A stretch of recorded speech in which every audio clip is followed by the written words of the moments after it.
Bismillahirrahmanirrahim. Assalamualaikum warahmatullahi wabarakatuh. Alhamdulillahirabbil alamin. Walladzi arsala rasulahu bil huda wa dinil haq lidhirahu 'ala dini kulli.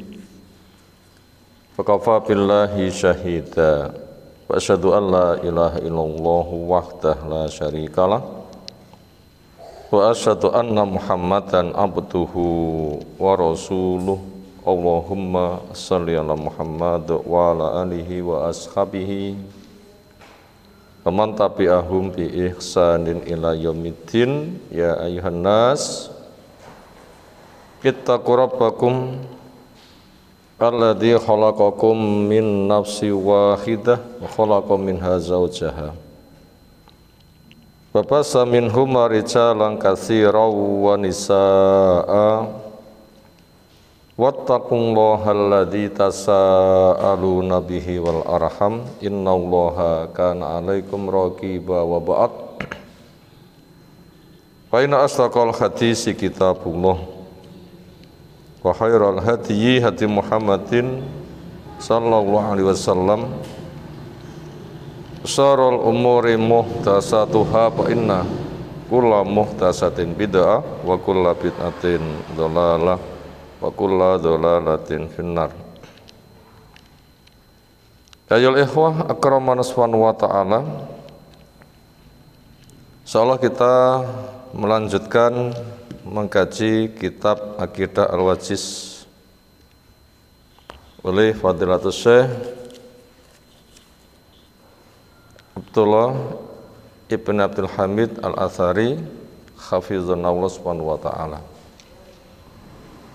Masih kelanjutan tentang dhawabit dan qawaid muntalaqat fit dakwah,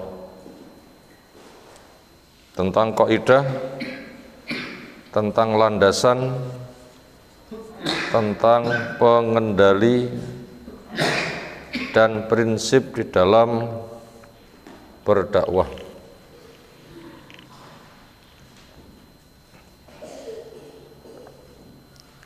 Karena di antara hikmah dakwah itu untuk membesarkan pahala. Apa hikmah dakwah? Membesarkan pahala.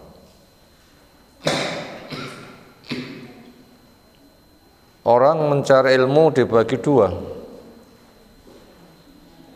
supaya jadi ahli ibadah dan supaya menjadi ahli dakwah.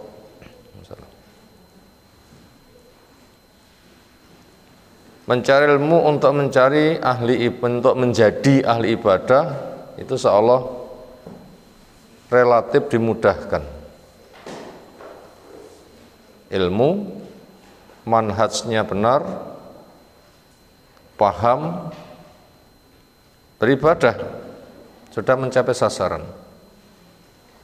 Ilmu, manhajnya benar, paham,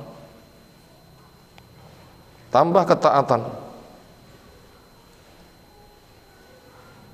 Manhaj maknanya Al-Quran ditafsirkan dengan sunnah yang sahih, dipahami sebagaimana para sahabat. Itu manhaj, metode.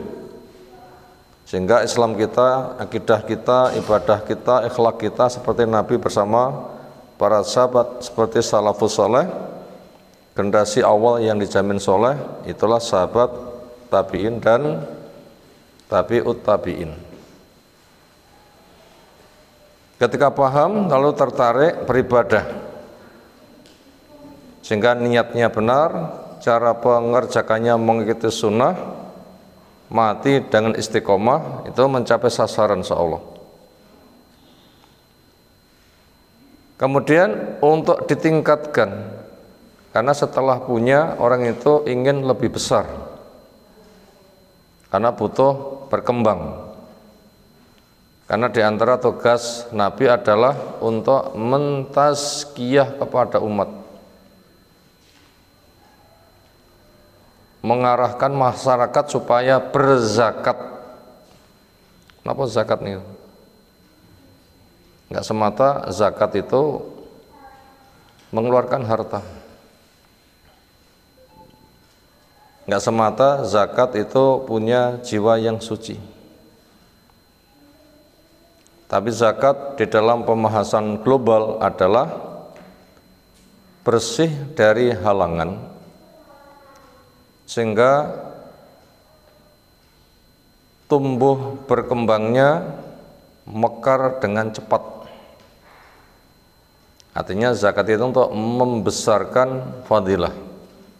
Karena arti zakat adalah an-nama, berkembang. Apa arti zakat? An-nama, berkembang, mongkrok, tambah-tambah. Nah, cara untuk membesarkan pahala, berkembang, mongkrok, bertambah-tambah, yaitu melewati dakwah. Karena diantaranya ketika dia nanti mati, pahala tetap mengalir dan semakin besar. Kenapa? Ajakannya diikuti oleh orang lain. Ajakannya diikuti oleh orang lain. Dia dapat pahala dari dirinya yang beramal, ditambah pahala orang lain yang mengikuti jejak ajakan kebaikannya. Sehingga bila yang beramal dapat 1 juta, sing diajak 5, yang mengajak sekarang dapat kebaikan berapa? 6 juta. Sing diajak 10 untuk 11 juta. Sing diajak 100 dapat 101 juta. Dilipat gandakan dan mengalir. Walaupun yang mengajak sudah mati, tetapi yang diajak masih beramal, itu mengalir. Kemudian dia mengajak lagi, semakin banyak, semakin besar alirannya. Itu untuk membesarkan pahala. Kira-kira siapa yang tidak butuh pahalanya bertambah-tambah? Butuh enggak? Jelas butuh. Itu lewat dakwah, lewat mengajak. Dan semua orang punya kesempatan dakwah, semua orang punya kesempatan mengajak, asalkan tahu caranya. Ada berapa macam dakwah? Setidaknya ada 4 macam. Pertama,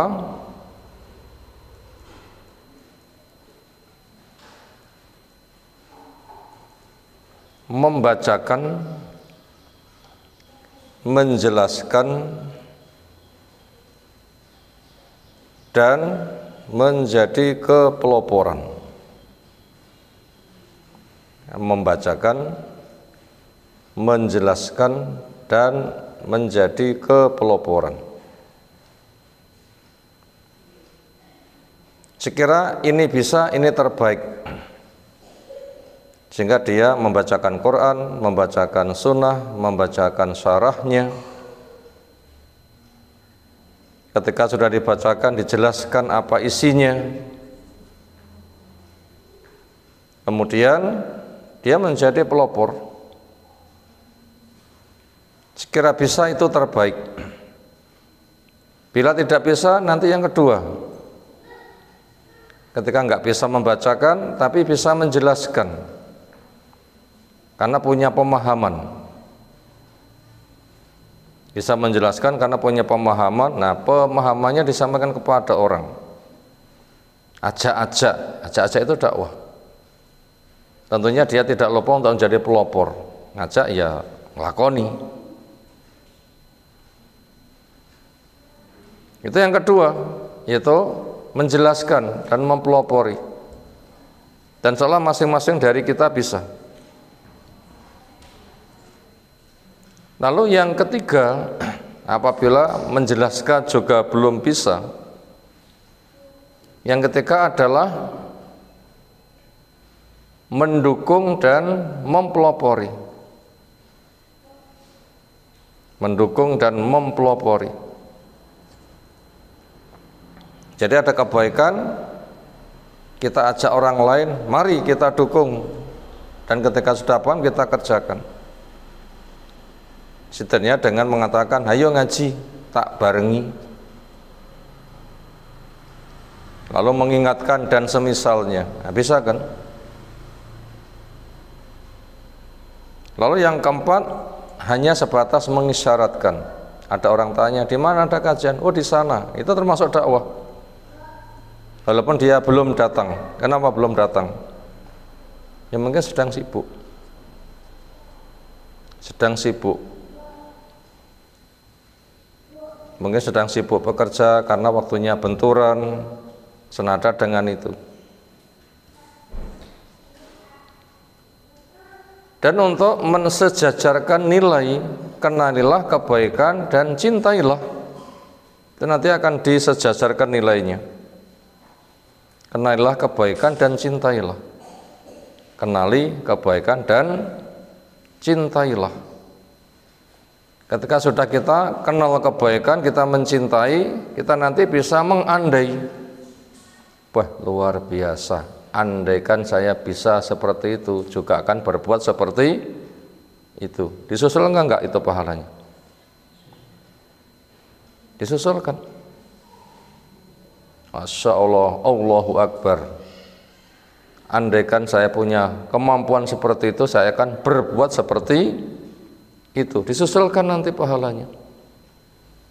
Karena dalilnya jelas, kaidahnya jelas, al-mar'u ma'aman ahabba, orang akan dibersamakan dengan yang dicintainya.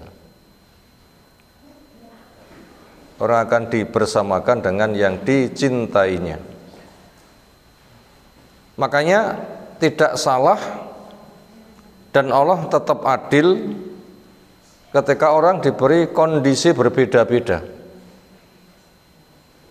Tidak salah dan tetap adil walaupun orang diberi kondisi yang berbeda-beda. Kira-kira kondisi orang per orang sama atau berbeda-beda? Oh, berbeda-beda, nggak masalah. Karena ada perekat yang mengangkat derajatnya sama, yaitu mengenali dan mencintai. Lalu berdoa, andaikan saya punya seperti itu, saya akan berbuat seperti itu. Nanti akan disusulkan pahalanya. Enak tak? Masa aku panggah miskin ben Idul Adha ratau beleh mek didumiai. Ya, kenalilah fadilahnya, besar fadilah menyembelih. Kerja keraslah, kelompok-kelompok teko ndoto panggah gak iso-iso. Andaikan saja, andai saya bisa, saya akan melakukan yang sama. Saya sudah kenal, saya sudah senang, saya sudah berusaha, tapi kenyataannya belum tergapai. Andaikan saya bisa, saya melakukan yang sama, pahalanya disamakan. Enak betul? Ini kemurahan Allah Subhanahu wa Ta'ala. Dan memang macam ketaatan itu sangat banyak, dan orang memiliki kespesialan di bidang macam ketaatan. Berapa jalan kebaikan? Terlalu banyak. Bisakah semua orang melakukan kebaikan-kebaikan? Belum tentu. Tapi orang memiliki kekhususan. A. Mahir di bidangnya, B. Mahir di bidangnya, C. Mahir di bidangnya. Ketika dirangkai menjadi satu kerjasama yang kompak. Yang namanya kendaraan, spare partnya satu atau macam-macam? Banyak. Kerjanya sama atau macam-macam? Macam-macam. Ketika masing-masing itu sempurna di bidangnya, lalu dirakit menjadi rangkaian yang luar biasa. Kendaraan yang kita pakai kan begitu kan. Makanya gali potensi dan kembangkan. Nanti apabila sudah, Allah akan memberikan perakit sehingga terjadi kerjasama yang kuat, sehingga nanti hasilnya luar biasa. Ini mukadimah kita sampaikan berkaitan masalah urusan kegiatan dakwah cara untuk membesarkan pahala. Karena nanti pahalanya akan bertambah dan mengalir. Maka sukalah ngajak kepada kebaikan, sehingga kita nanti mendapatkan pahala tambah sejumlah yang kita ajak. Bila kita mati, yang kita ajak masih melanjutkan dan ada generasi berikutnya, nanti akan mengalir dan mengalir terus. Sekarang kita masuk di halaman 224 poin yang ke-6. Berarti sudah ada 5 landasan dan prinsip di dalam dakwah. Kita rangkum dulu 5 itu apa, sehingga ketika kita masuk yang ke-6 itu nanti berangkai.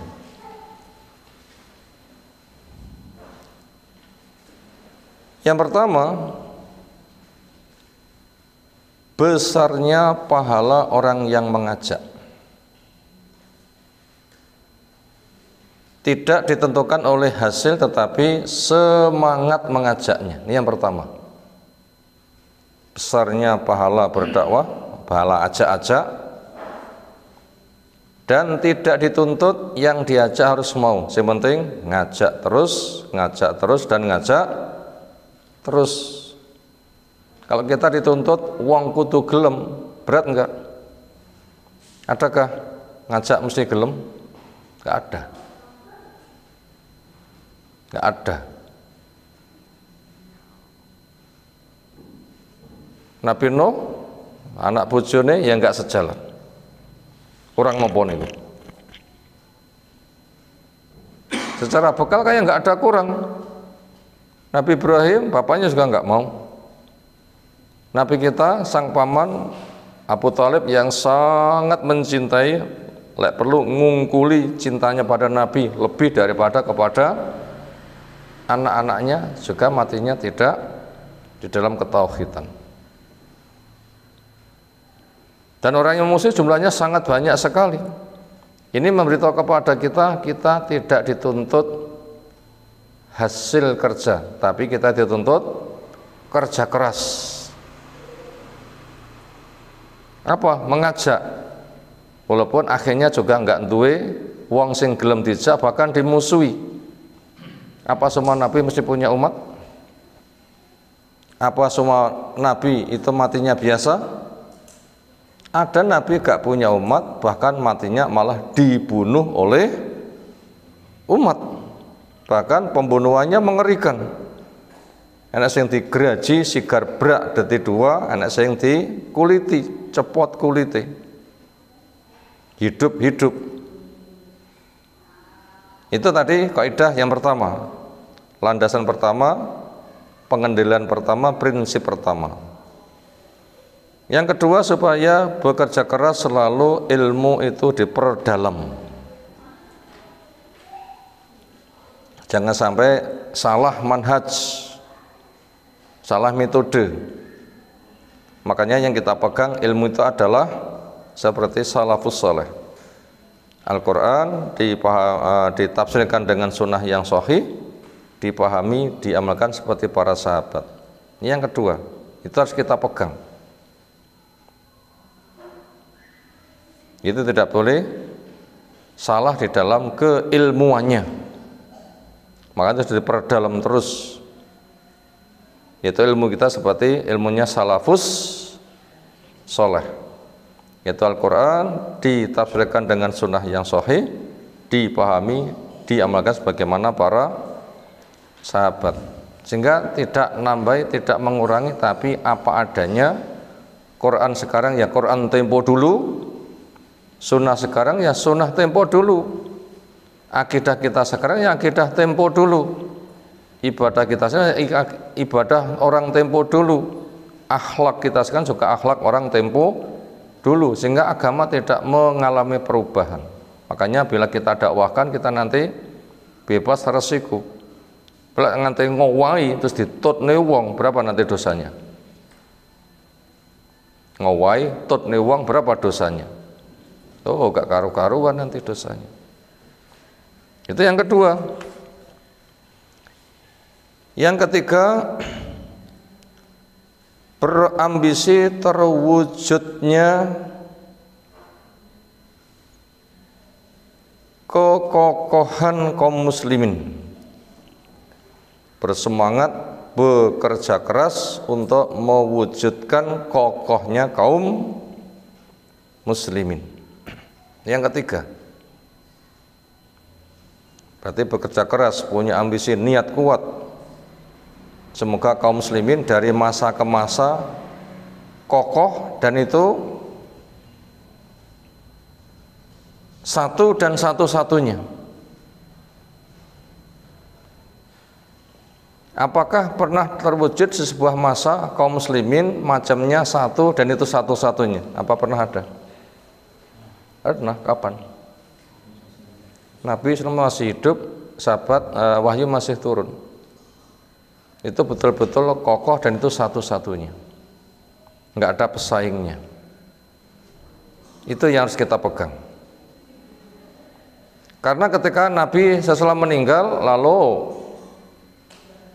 wahyu putus, itu mitasi itu sangat banyak. Yahudi pesaing mitasinya 70 punjul, 71, Nasara 72 umat ini 73, kabeh ngaku Islam. Bingung nggak milih sing endi? Ya, makanya kita berusaha satu-satunya eksis pertama kali itu yang harus kita jaga, sehingga tidak nambahi, tidak ngurangi, tidak merekayasa, dan itu kita semangat untuk mewujudkan sehingga murni apa adanya. Dan kita harus bekerja sama karena kita itu cuma sebagian dari kaum muslimin, bukan satu-satunya kaum muslimin. Andaikan kaum muslimin itu jumlahnya sejumlah pasir, kita hanya sebutir saja. Makanya kita menempatkan diri sumbangsih sebutir pada pasir yang ada, sehingga kita akan dikumpulkan jadi satu, itu satu kesatuan, sehingga Islam kita dari masa ke masa sama, sehingga tidak ada penyimpangan. Lalu yang keempat, loyalitas kita itu kepada kebenaran, tidak kepada tokoh maupun organisasi. Loyalitas kita, kesetiaan kita itu kepada kebenaran, bukan kepada perseorangan, kelompok maupun organisasi. Loyalitas, kesetiaan kita itu pada kebenaran, tidak kepada perseorangan, kelompok maupun organisasi. Makanya bila kita kenal kebenaran, nanti akan tahu siapa yang benar. Kenapa? Ada tolok ukurnya. Itu yang keempat. Yang kelima,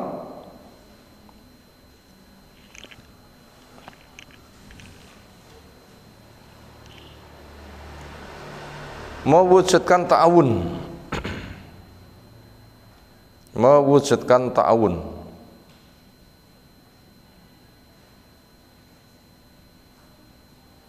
Yaitu saling tolong, saling bantu, saling kerjasama. Nah, bentuk ta'awunnya apa? Itu ada 4 kemungkinan. 1, 2, 3, J selamat. Yang keempat, gak selamat. Bentuk ta'awunnya apa? Kerjasamanya. Ada 3 macam, 1, 2, 3, J selamat. Tapi jangan yang keempat, sing keempat tidak selamat. Kalau bisa nomor 1, yaitu at-ta'amul wal wahdah.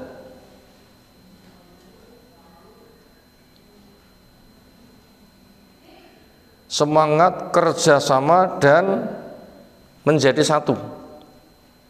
Semangat kerja dan menjadi satu. Semangat kerja dan menjadi satu. Yalah iso. Kalau bisa, tapi kayaknya kita tidak bisa. Semangat kerja dan menjadi satu, ini pernah terjadi tapi kayaknya sulit berulang. Kapan itu terjadi? Di masa Nabi. Semuanya semangat kerja, Nabi bersama para sahabat sebagai masyarakatnya, dan itu satu. Sehingga tidak ada pesaing kedua ketiga. Tapi kayaknya kita tidak bisa. Itu berjalan ya sampai masa Nabi meninggal, sesudahnya pecah. Hancurnya dinasti Bani Umayyah berpindah ke dinasti Bani Abbasiyah, sisa-sisa Bani Umayyah membuat kekhalifahan di Andalus, sehingga ada dua sentra peradaban Islam, sitok di Andalusia, sitok di Jazirah Arab. Masing-masing itu mandiri. Itu sudah tidak bisa bersatu. Tapi sama sebenarnya mereka itu. Kemudian apabila yang pertama belum bisa, bisa pilihan yang kedua, yaitu at-ta'awun. A punya kelompok kerja, B punya kelompok kerja, masing-masing kerja di tempatnya, ketika ketemu saling bantu. Kayaknya yang ini kita berpotensi bisa. Gimana caranya? Mengembangkan dakwah dengan mendirikan masjid di tempat A, masjidnya A, di tempat B, masjidnya B, di tempat C, masjidnya C. Bisa kan? Ngapain masjidnya dewi-dewi? Ada momen-momen ketemu, nanti bisa saling tolong, bantu, sharing.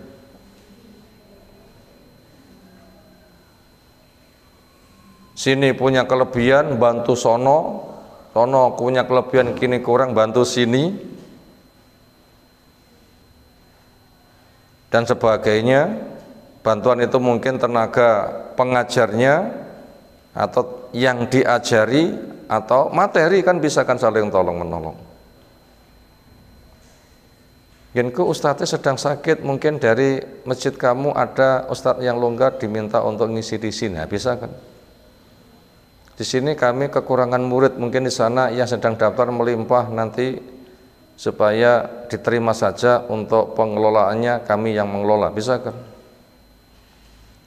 Lalu situ mungkin dananya melimpah, kami sedang kekurangan, mungkin bisa mensuplai kepada kami untuk proyek ini, bisa kan? Itu namanya ta'awun.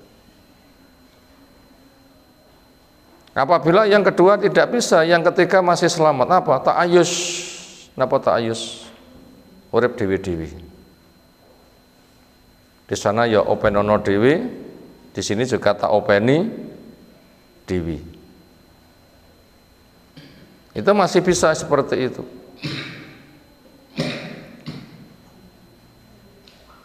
Dan kayaknya seperti ini jumlahnya banyak. Ini berkesempatan, itu masih selamat. Tapi tidak masuk yang keempat. Apa? 1, 2, 3 tidak. Yang keempat berarti hancur-hancuran. Anda kan punya kegiatan dakwah sana sini bermusuhan. Ada kan yang bermusuhan seperti itu? Yang satu gak punya ilmu, si tak berilmu kan bermusuhan. Yang satu bertauhid, satu syirik bermusuhan. Yang satu sunnah, yang satu bid'ah bermusuhan. Nah ini bahaya, maka itu gak diperbolehkan. Sudah, itu sudah merangkum 5 kaidah. Sekarang kita masuk pada kaidah yang ke-6 di halaman 224, poin yang ke-6. Qala mu'alif rahimahullah ta'ala, adamut ta'asubi lil jama'ati allati yantasibu ilaiha al-fardu wa tarhibu bi ayyi juhdin mahmudin yuqaddimuhu al-akharun madama muwafiqan lisyar'i wa ba'idan al-ifrat wa tafrid. Itu materinya. Adamu ta'asubi, tidak fanatik lil jamaati, kepada kelompok, enggak fanatik golongan. Alati yang yantasibu, dia alati yang yantasibu, menggabungkan ilahi kepada kelompok tadi, al-faradu seseorang. A gabung pada kelompok A, B gabung pada kelompok B, itu tidak boleh fanatik golongan. Wa tarhibu, dan menyambut baik bi ayyi juhdin, dengan semua kesungguhan mahmudin yang baik, yuqaddimuhu, yang menyuguhkannya, yang berkarya melakukannya, al-akharun, yang lain. Madama, selagi muwafiqan, mencocoki, lisyar'i, kepada syariat, wa baitan, dan jauh, an ifrati, dari nambah-nambah, wa tafriti, dan ngurang-ngurangi. Itu yang keenam. Kalau kita rangkum yang paling mudah apa keenam ini? Banyak kelompok dakwah silahkan bergabung diri pada kelompok dakwah tertentu, tapi tidak fanatik golongan, dan menghargai karya orang lain yang manhajnya benar. Nah, bisa kita rangkum begitu. Boleh bergabung kepada kelompok dakwah mana saja tanpa fanatik golongan, dan menghargai karya orang lain selagi selaras dengan manhaj yang benar.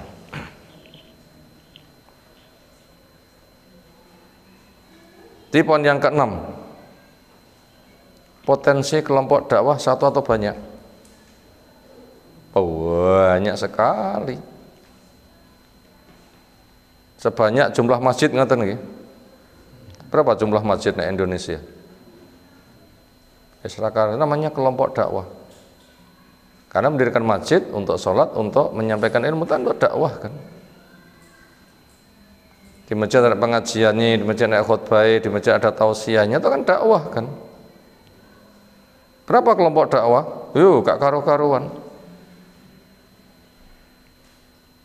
Bergabung pada kelompok dakwah ya jelas. Daerahku masjidnya kuwi, aku biasanya jamaah nek kono, kan otomatis kan bergabungnya itu. Otomatis itu. Gabung pada kelompok dakwah, tapi jangan fanatik golongan. Nggenku satu-satunya, liyane opo kuwi. Nah, itu yang enggak boleh itu ya. Lek nggenku kentul-kentul sorogo, lek nggenmu kentul-kentul neraka. Ini jelek dikendul itu yang ngoten niku nggih. Itu namanya fanatik golongan, nggak boleh. Makanya kelompok dakwah A kerja keras, kelompok dakwah B kerja keras, dan saling menghargai. Tapi semuanya itu ada pengikatnya. Apa pengikatnya? Manhaj dakwahnya sama. Apa pengikatnya? Manhaj dakwahnya sama.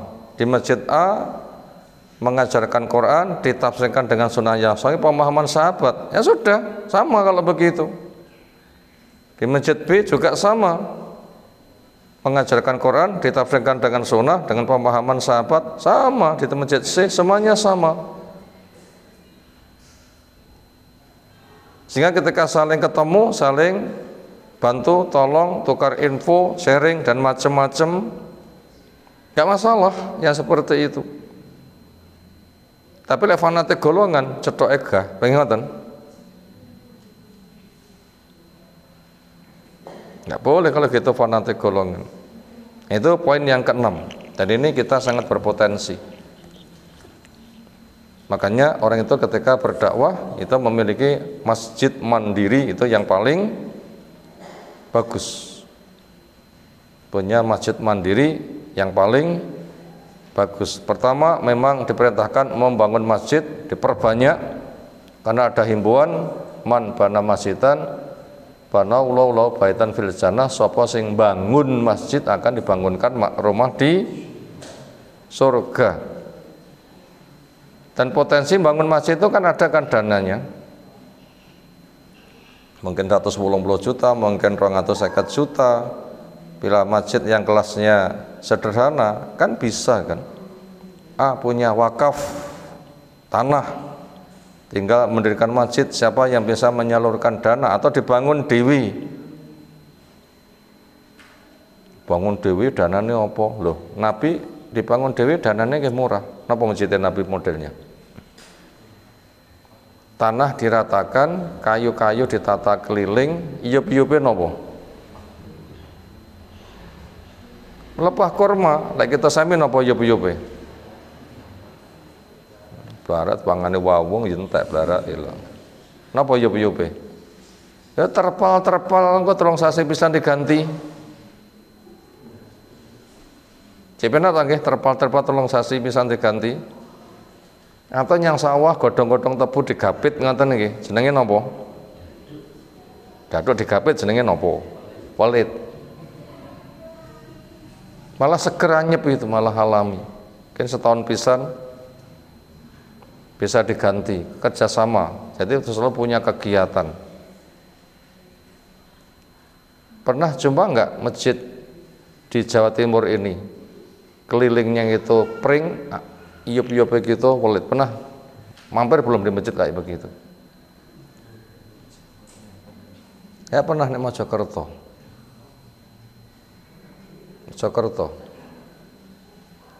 Tapi itu tidak lama, akhirnya juga bagian masjid ya gagah.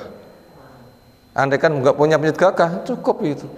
Yang penting itu isinya tutup fisiknya. Yang mementingkan fisik tanda kiamat. Mementingkan fisik itu tanda kiamat. Berarti masjid kok mementingkan fisik itu tanda kiamat.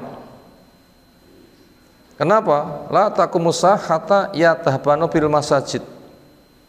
Kiamat tidak terjadi sampai manusia berbangga-banggaan dengan masjid. Terus pun kayak bangga-banggaan nih. Masjidku luweh mewah timbang masjidmu. Akhirnya malah duduh-duduhan foto, ngoten lagi. Duduh-duduhan foto. Itu tanda kiamat yang ngono kuwi. Dan sekarang masjid banyak api-api isine. Nah, ini jadi masalah. Ini jadi masalah. Nah, silahkan bila belum ada mengadakan, bila sudah ada tinggal memakmurkan. Asalkan tidak fanatik golongan, nanti mudah. Makanya fanatik kepada kebenaran. Sehingga bila orang masjid itu punya kesalahan nanti bisa diluruskan. Tapi lek fanatik golongan ya angel. Masjidku ra padha masjidmu. Tanda-tanda fanatik golongan. Jane sing boten padha niku sanes masjide lho nggih. Masjidku ra padha masjidmu, jane niku padha. Sing ra padha niku napa ne? Keilmuannya, akidahnya, manhajnya, keikhlasannya. Sing jane enggak padha itu itunya. Makanya kita tidak boleh fanatik golongan, tapi harus fanatik kepada kebenaran. Orang itu punya kecondongan fanatik mboten. Cinta pada sesuatu dan memperjuangkannya dan dikatakan ini satu-satunya. Punyakah orang rasa seperti itu? Itu makna ta'assuf fanatik itu begitu. Cinta pada sesuatu, memperjuangkannya, dan ini satu-satunya, itu makna fanatik. Apa makna fanatik? Cinta pada sesuatu, memperjuangkannya, dan itu satu-satunya.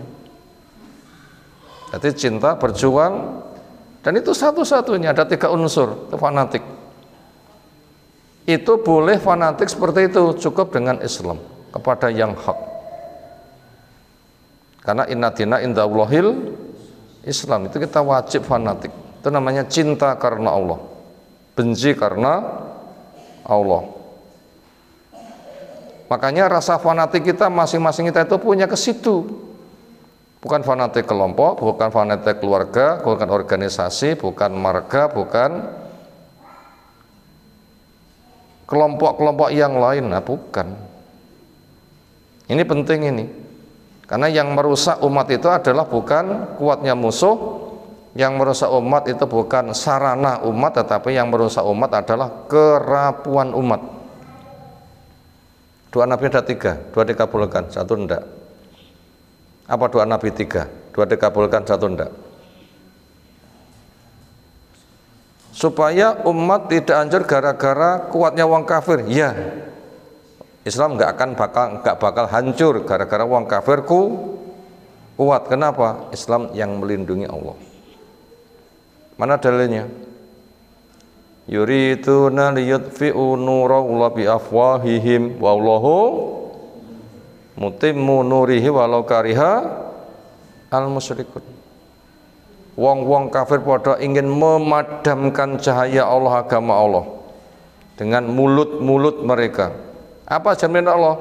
Allah sendiri akan menjaga agama ini walaupun wong kafir musyrik pada benci. Jadi kuatnya musuh nggak akan bisa merobohkan kekokohan Islam. Kenapa? Islam dibentengi, dijaga oleh Allah. Yang kedua, supaya umat ini tidak rusak gara-gara mengalami paceklik merata, kurang dana, sehingga nggak ada modal berjuang, dijamin tidak akan mengalami. Justru yang ada harta malah semakin melimpah. Maka pesan Nabi SAW, mal faqru akhsa alaikum walakin ma'asa alaikum antub sato lakumud dunya fatunafisu kama tanafasu fatuh likukum kama ahlakat hum atau kama qala Nabi SAW. Yang kukhawatirkan bukan kondisi mengalami krismon, kemiskinan, kekurangan modal, dana, rezeki. Bukan itu yang kukhawatirkan. Justru yang kukhawatirkan malah melimpahnya sarana. Sugih merata di mana-mana. Akhirnya kamu sibuk dan kesengsem lomba mendapatkannya, bahkan menghalalkan segala cara seperti orang dulu begitu. Akhirnya ambisimu menghancurkan kamu sebagaimana orang dulu juga dihancurkan oleh ambisinya. Jadi masalah dana kita nggak akan kekurangan. Terus pun dicarane, ya raketang sehari makan sekali, panggih pun kuat damel urip sedina. Sehari makan sekali, pun kuat apa? Dereng nggih urip sedina. Ampun, napa tiyang dahar kudu ping 3?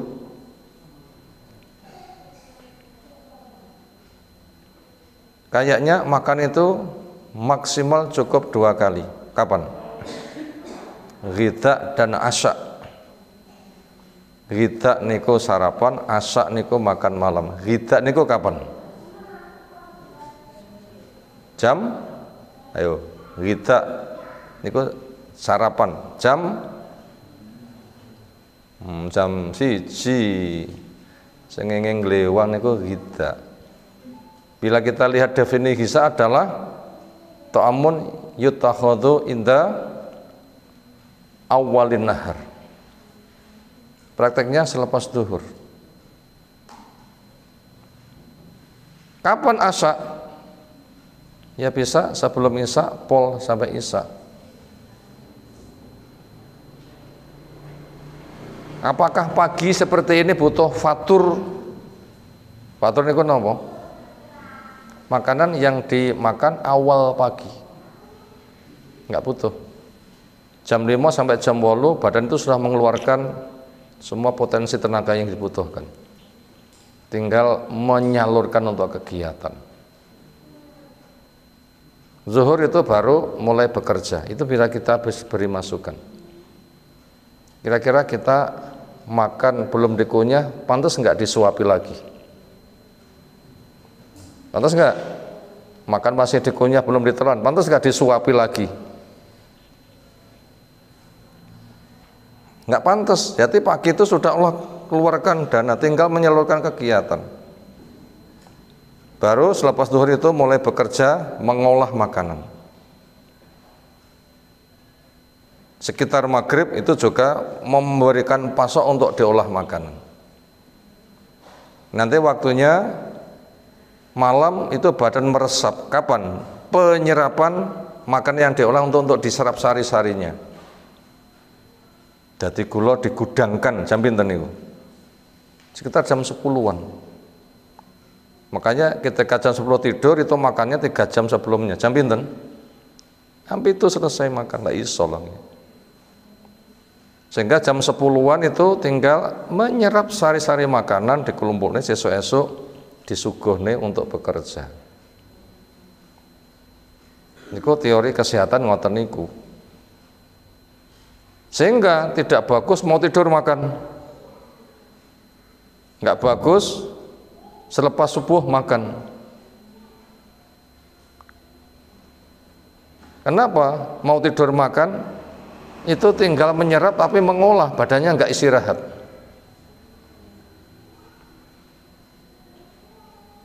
Nah begitu itu permasalahannya. Pagi tinggal menyalurkan kok diberikan makan lagi, akhirnya energinya, lemaknya bertumpuk, malah makmur. Napa makmur niku? Lemaknya menjamur. Napa makmur? Lemaknya menjamur, ya kurang sehat. Napa dampaknya lemaknya menjamur? Kakian kolesterol napa? Biasa serangan jantung. Kenapa? Salurannya tersumbat oleh lemak. Mika bisa wongnya sehat sama kelepek. Tersumbat, dadanya sesak, sudah itu terancam mati. Makanya untuk menjaga kesehatan itu lemak yang bertumpuk-tumpuk itu supaya diencerkan. Maka jangan sampai kakian tandon gudang. Nah begitu. Artinya ini merupakan motivasi buat kita semuanya. Kita berjuang tidak akan terhalang gara-gara kurang makan. Sehari makan sekali itu sudah cukup. Pol-polnya 2 kali. Sing repot mengharuskan 3 kali. Kayak kuduwar, kayak kentut-kentut duwe cadangan setahun. Nah ngono kuwi sing biasane golekane kuwi angel. Panggih ngoten. Penyebab makanan basi niku napa? Ngolah kakean. Dan itu diawali oleh umat Nabi Musa. Ketika selamat dari kejaran Fir'aun, perjalanan jauh, Allah memberikan fasilitas alami tanpa usaha. Napa? Mendung mengiring kepada mereka kemanapun pergi, yub. Padahal itu di padang pasir. Hebat mboten? Niku susah tiang nyawang sing lakoni santai-santai saja. Allah memberikan mendung. Wadulna alaihimul ghamam.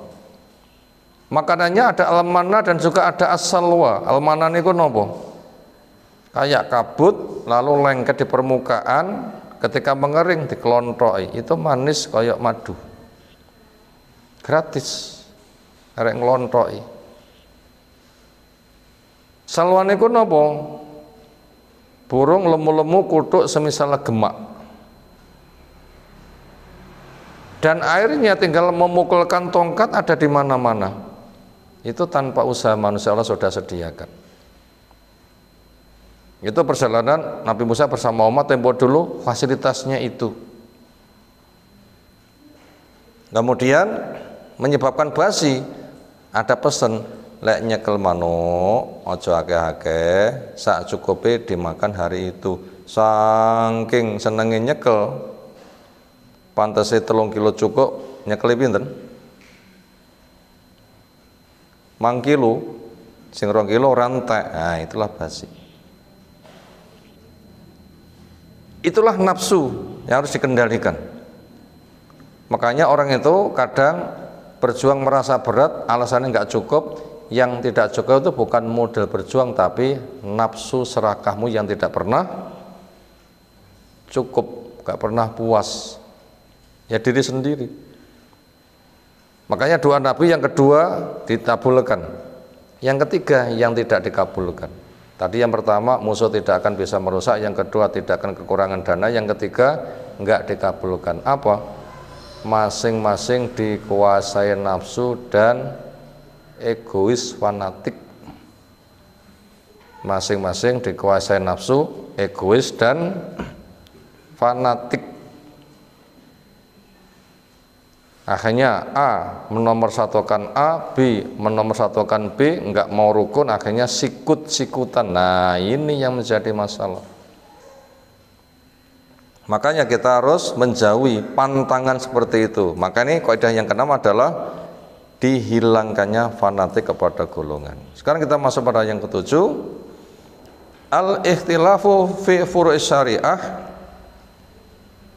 yujibu an-nusha wal khiwara la at-takhasuma wal qitala.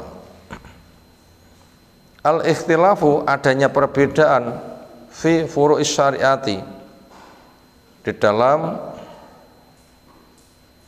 bercabangnya jenis syariat. Yujibu ini mengharuskan anusha adanya nasihat wal khiwaro dan dialog, la at-takhasuma bukan pertikaian, wal qitala dan permusuhan.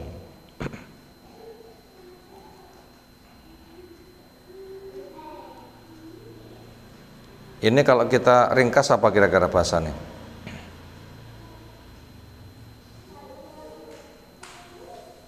Menghargai perbedaan syariat di bidang furu'. Rangkumannya gitu. Menghargai perbedaan syariat di bidang furu'. Menghargai perbedaan syariat di bidang furu'.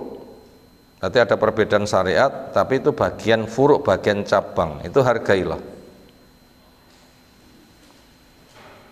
Kira-kira potensi perbedaan saya di bidang furu' niku jarang terjadi atau sering terjadi? Sering. Kenapa masalahnya? Kemampuan jumlah dalil dan kemampuan menyimpulkan dalil. Kemampuan jumlah dalil dan kemampuan menyimpulkan dalil. Kira-kira A, B, C niku jumlah ilmunya sama atau beda? A iso maca buku siji, B maca buku 100, C, D maca buku 1000. Lalu kemampuan menyimpulkan sama enggak? Enggak sama. Masing-masing itu punya dalil dan menyimpulkan, kerja keras, tapi hasilnya tidak sama. Ini tidak boleh menimbulkan permusuhan. Jadi furu' itu adalah perbedaan di dalam ilmu fikih. Furu' itu adalah perbedaan di dalam ilmu fikih. Itu terlalu banyak perbedaan itu. Pertama, ketika sholat niku berdiri, carane nata sikil tiyang sholat sami napa benten? Ini sing sikile ngenen, ini sing sikile ngeten. Rono-rono to nggih, kan pun beda-beda niku pun. Lek angkat tangan, sami mboten cara angkat tangan. Mboten sami, standare rapet madhep kiblat sejajar pundak atau daun telinga. Tapi wonten sing angkat tangan ngeten, ana sing ngene barang, ini sing mek ngene tok. Rono-rono nyapa? Ya kemampuan menyimpulkan berbeda-beda. Sedekah padha mboten. Ana sing mek ngene tok. Ana sing standar, ana sing wene, ana sing ini. Tapi mboten, model sedekahe gak podo. Dan seterusnya, sami Allah liman hamida, sedekap napa diculne tangane. Lho, reno-reno. Itu dalilnya sehingga tulang kembali ke tempat semula. Semula ini yang mana ini ya? Semula itu semula sedekap atau semula gitu cul? Ya, semula itu kemana itu rujukannya? Bisa berbeda ketika turun menuju ke sujud. Niki dengkulin apa telapak tangane sing nempel teng mester rumiyin. Oh, itu tidak podo, ini sing dengkuli di sini, sing telapak tangannya dulu. Kan sudah beda kan itu. Itu furu' itu, perbedaan fikih furu' itu. Kemudian ketika duduk di antara dua sujud, sama enggak modelnya?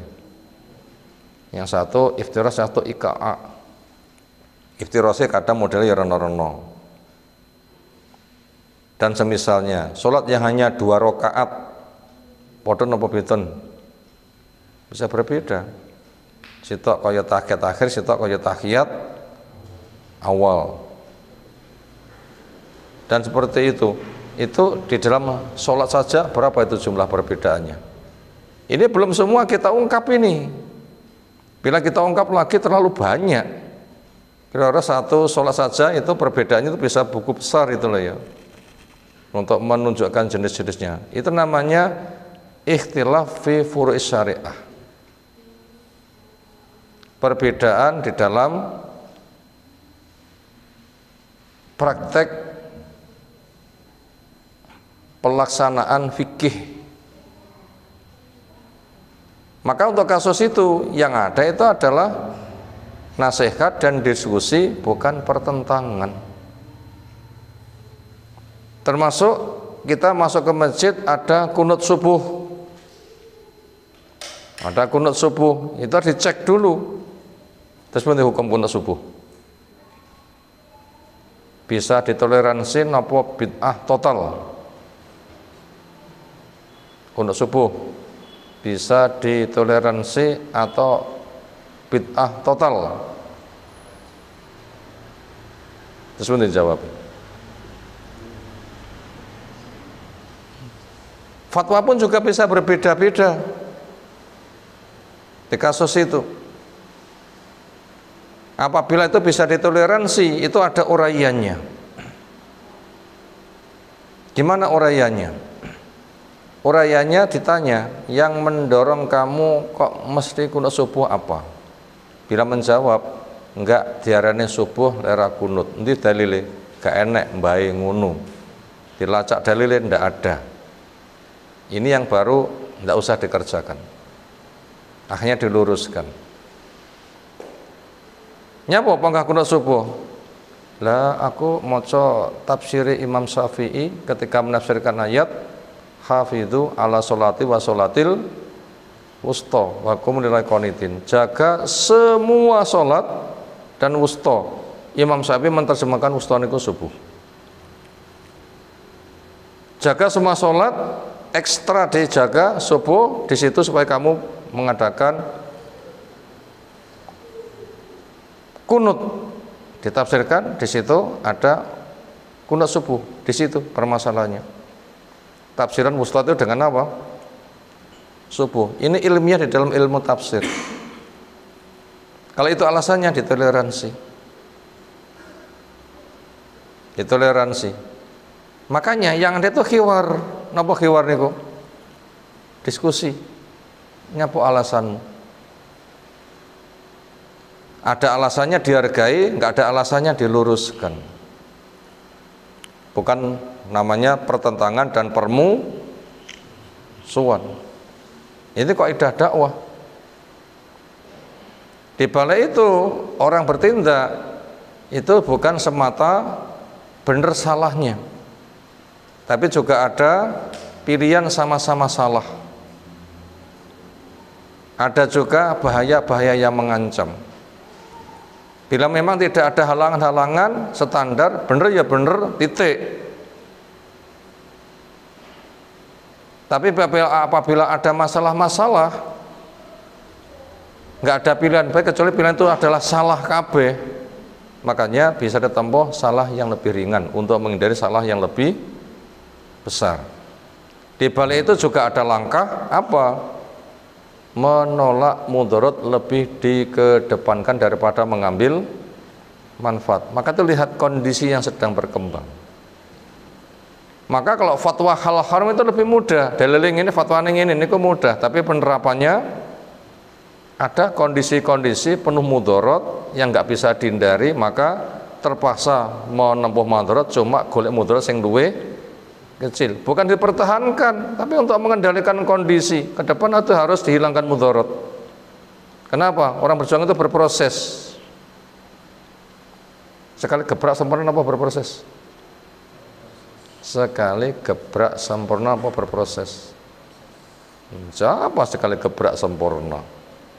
Haramnya khamr itu sekali gebrak atau berproses? Berproses. Masyarakat hidup kecanduan khamr dikatakan haram, nggak bisa. Upami kita jadi petugas rehabilitasi orang yang kecanduan narkoba, bisa begitu kita urus langsung tidak diberikan konsumsi khamr, narkoba, Pak iso mati dia nanti. Jenenge nggak rehabilitasi, mateni ngene. Nggak jadi rehabilitasi tapi apa? Mengadakan pembunuhan. Kadang kecanduan kalau nggak diberikan konsumsi, so mati ini. Gimana? Berproses. Sing semula kadare 10, sesuk karek 9, somben karek 8, sombene karek itu. Kan butuh waktu kan? Ketika yang bahaya dikurangi, kebaikan dijadikan pengganti. Kan berproses kan, sel itu. Khamr pun juga demikian berproses. Apa proses pertama? Ketika masyarakat sudah tren nggak bisa dipisah dari khamr, sudah kecanduan, bayi lahir itu sudah khamr itu bahannya. Tapi pak emboke bahannya apa? Makannya adalah khamr. Bayi sudah kecanduan. Bayi cilik ngombe khamr itu pun biasa. Nyapa pancen bahannya ya kuwi. Pertama mereka tanya kepadamu tentang khamr, jawab manfaatnya ada, mandorotnya ada, cuma motor itu lebih gede. Iki sing beneh yang beneh, tapi sing kecanduan urung beneh, ngoten nggih. Tangga nggak iso. Akhirnya sing nggak kecanduan sudah mulai bisa berubah, bahkan drastis. Yang kedua, yang kecanduan sekarang mulai dikurangi dan dilatih. Apa? Mabuk ya mabuk, tapi lek wayah salat kudu wis entek mabuke. Niki mikir mboten? Nika mungkin ngombene sak wayah-wayah atau dirancang. Piye carane aku mabuk wayah salat wis gak mabuk? Niku latihan niku. Kira-kira kapan ngombene khamr? Bar subuh reso kerja, rantai duit ya rawani. Bar luhuran ngasar cek klenger. Bar ngasar maghrib cek klenger, bar maghrib ngisak cek klenger kapan? Nah, bar ngisak klenger sewengi subuh wis setes. Nggih ngoten ta nggih? Kan sudah latihan. Ketika sudah kadar kecanduan semakin kecil berapa persen diputuskan haram. Ada 3 langkah. Kita tidak bisa berbuat sekali gebrak langsung sempurna, tidak iso. Kenapa? Kita bukan Tuhan dan duwe karep kun ngoten nggih. Jajal munikan kun ngoten dadi napa kira-kira. Kun. Oh itu kewenangan Allah tinggi manusia yang enggak duwe efek ya. Nah Allah ya terserah, inna amruhu idza arada syai'an ayyaqula lahu kun. Makanya ada kondisi seperti itu. Yaitu ada kondisi yang podo-podo eleke dalam rangka proses bisa diambil elek sing luweh cilik untuk menghindari elek sing luweh besar. Dan juga ada kondisi-kondisi yang lain. Apa itu? Dipaksa baik nggak bisa, bertahan baik nggak bisa, bertahan itu bisa mati. Itu nanti so etok kafir boleh. Kenapa? Menghindari bahaya lebih di depan daripada meraih manfaat. Napa contohnya? Contohnya nggih semisal kondisi awal-awal Islam konangan Islam niku sampun memet. Sehingga wonten tiyang sini siksa, taleni tangane sikilit gantung. Pun ngelu napa dereng digantung? Sirah di bawah. Seolah darah niku nek sirah kabeh terus pundi rasane. Wah, mripatku kudu cepot-cepoto ngoten lagi. Iki digantung tok lho nggih niku. Ini pun kaya cepot-cepoto niku mripate. Saking neng-nenge tekanan darah terlalu terus digantung masalahnya. Darah kotak itu terlalu besar. Cek dicepake jembangan sirah dilebokne, rasa ambek gantos pundi rasane. Sak klengeri. Ada mudarat kayak begitu generasi awal. Ketika sudah pingsan terus dicolne, ketika sudah mulai siuman normal, murtad ora? Ya katakan nggih. Berarti semlawayu dicolne oleh mereka karena sudah dianggap murtad, kondisi aman, ia menjumpai Nabi. Gimana saya? Hanya apa? Dijelaskan. Atimu? Ya saya tetap tentram dengan iman. Ya sudah, kalau dicekel munio, nggih kula kafir. Ini namanya menolak bahaya lebih dikedepankan daripada mengambil manfaat. Saya tegas dengan keislamanku, dingono neh, kelengker malih tersebut kira-kira. Ada kondisi. Nah, itu menunjukkan perjuangan itu berproses. Makanya bila terjadi khilaf, ada perbedaan, itu harus dilihat dulu permasalahannya apa. Permasalahannya apa. Tambah satu lagi insyaallah. An-naqtu adzati wal muraja'atu ad-daimatu wa taqwimu al-mustamirru. Ini pendek. Kaidah itu butuh penjabaran panjang supaya kita meresap, nanti bisa kita terapkan supaya dakwah kita tidak di atas fondasi yang lemah. An-naqtu adzati itu punya makna muhasabah, koreksi diri. An-naqtu koreksi adzati diri, koreksi diri. Makna itu apa? Muhasabah. Wal murajaatu ad-damatu dan mengadakan pengecekan ulang. Wa taqwimu al-mustamiru dan mengadakan evaluasi yang berkesinambungan. 3 hal pada poin ke-8 ini. Pertama, an-naqtu adzati muhasabah. Yang kedua, wal murajaatu ad-damatu mengadakan pengecekan ulang. Yang ketiga, at-taqwimu al-mustamiru yaitu mengadakan evaluasi yang bersifat terus. Fungsi murajaah napa? Fungsi muhasabah napa? Hitung-hitungan badhe rugi. Elekku cek duwe pora, lek cek duwe tambah apa sudah susut. Apikku wis duwe atau belum, lek duwe sudah tambah atau belum. Bila kejelekannya masih ada, upayakan dikurangi.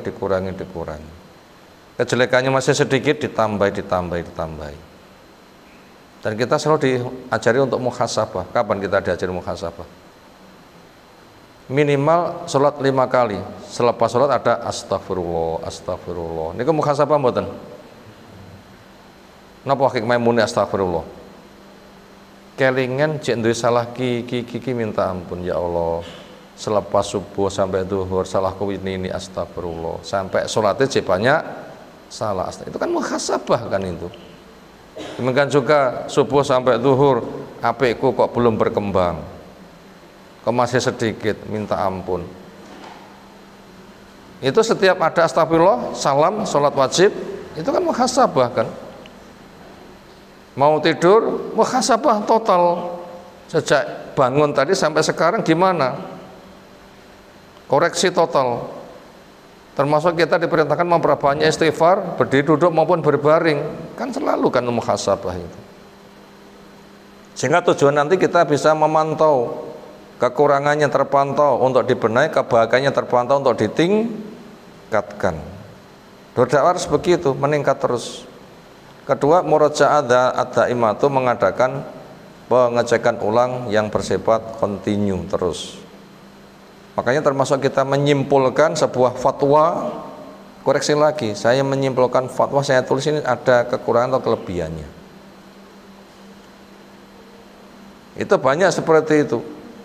Prinsip-prinsip itu banyak sekali. Kadang orang itu belajar pertama dikira benar, ketika dikoreksi masih ada cacat kekurangannya. Benahi. Itu selalu ada itu. Apalagi kita bergaul. Makanya kita ngaji seperti ini, durungan uang liya, ngajimu jenek salah. Itu berpotensi loh nggih. Ojo nganti lek sing ngaji Ustadz Fulan itu mesti benerin. Loh, siapa bilang?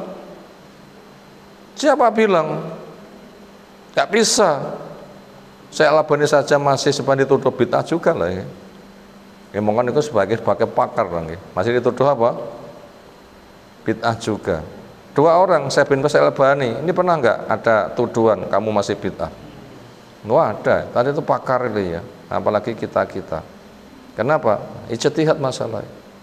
Makanya mengadakan pengecekan ulang. Demikian juga evaluasi yang bersifat kontinu. Itu penting. Itu penambahan pijakan dakwah yang kita kaji di kesempatan kali ini. Yang ke-9 berikutnya insyaallah kita kaji waktu depan. Semoga apa yang telah kita pelajari Allah berikan ilmu bermanfaat untuk kita semuanya. Ada pertanyaan, disilahkan.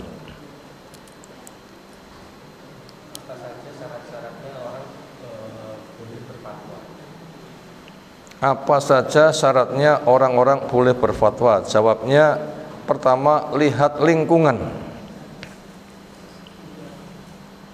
Yang kedua, lihat kebutuhan.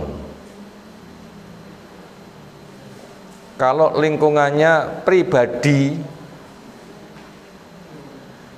ada kebutuhan mendesak, boleh ijtihad pribadi.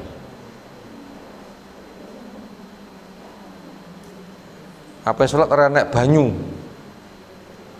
golek renek, akhirnya waktu itu ada yang ijtihadnya adalah gulung-gulung, tapi adus kudu sekucur tubuh, lek gulung-gulung kudu sekucur tubuh. Boleh untuk dia, kenapa? Kebutuhannya mendesak dan dikala itu, dan belum bisa tanya kemana-mana, itu berfatwa untuk dirinya boleh. Tapi ini berlaku untuk siapa? Diri sendiri. Nggak boleh untuk jadi keputusan masyarakat.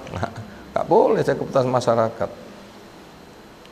Diri sendiri itu boleh kayak begitu. Kapan? Ya sesuai kebutuhan mendesak. Tapi selagi kita bisa tanya, kita tanya dulu. Bila sudah nggak ada kemungkinan tanya, mau calling nggak enak sinyale, mau kesana entek waktu nih, kondisi sudah mendesak, ya sudah dikala itu. Yang kedua, apabila dia itu sebagai standar mufti, ahli fatwa, lagi angel. Kenapa? Harus jadi ahli ilmu.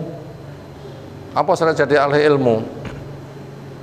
Dalilnya dihafalkan, bahasa Arabnya dikuasai, kemudian sistem tafsir dimiliki, ayat dengan ayat, atau ayat dengan sunnah, atau ayat dengan pemahaman sahabat, atau ayat kepada ijtima'nya tabi'in, atau kembali kepada mana bahasa, mana istilah, dimiliki dulu. Kemudian ngerti khilaf yang ada di tengah-tengah umat. Wah, sing iki angel, sapa sing iso fatwa modeling seperti ini. Daripada itu, lihat lingkungannya. Bila kepentingan pribadi mendesak, itu boleh fatwa. Atau di majelis ilmu seperti ini, fatwa untuk majelis ilmunya itu boleh. Tapi nggak bisa menjamin benar.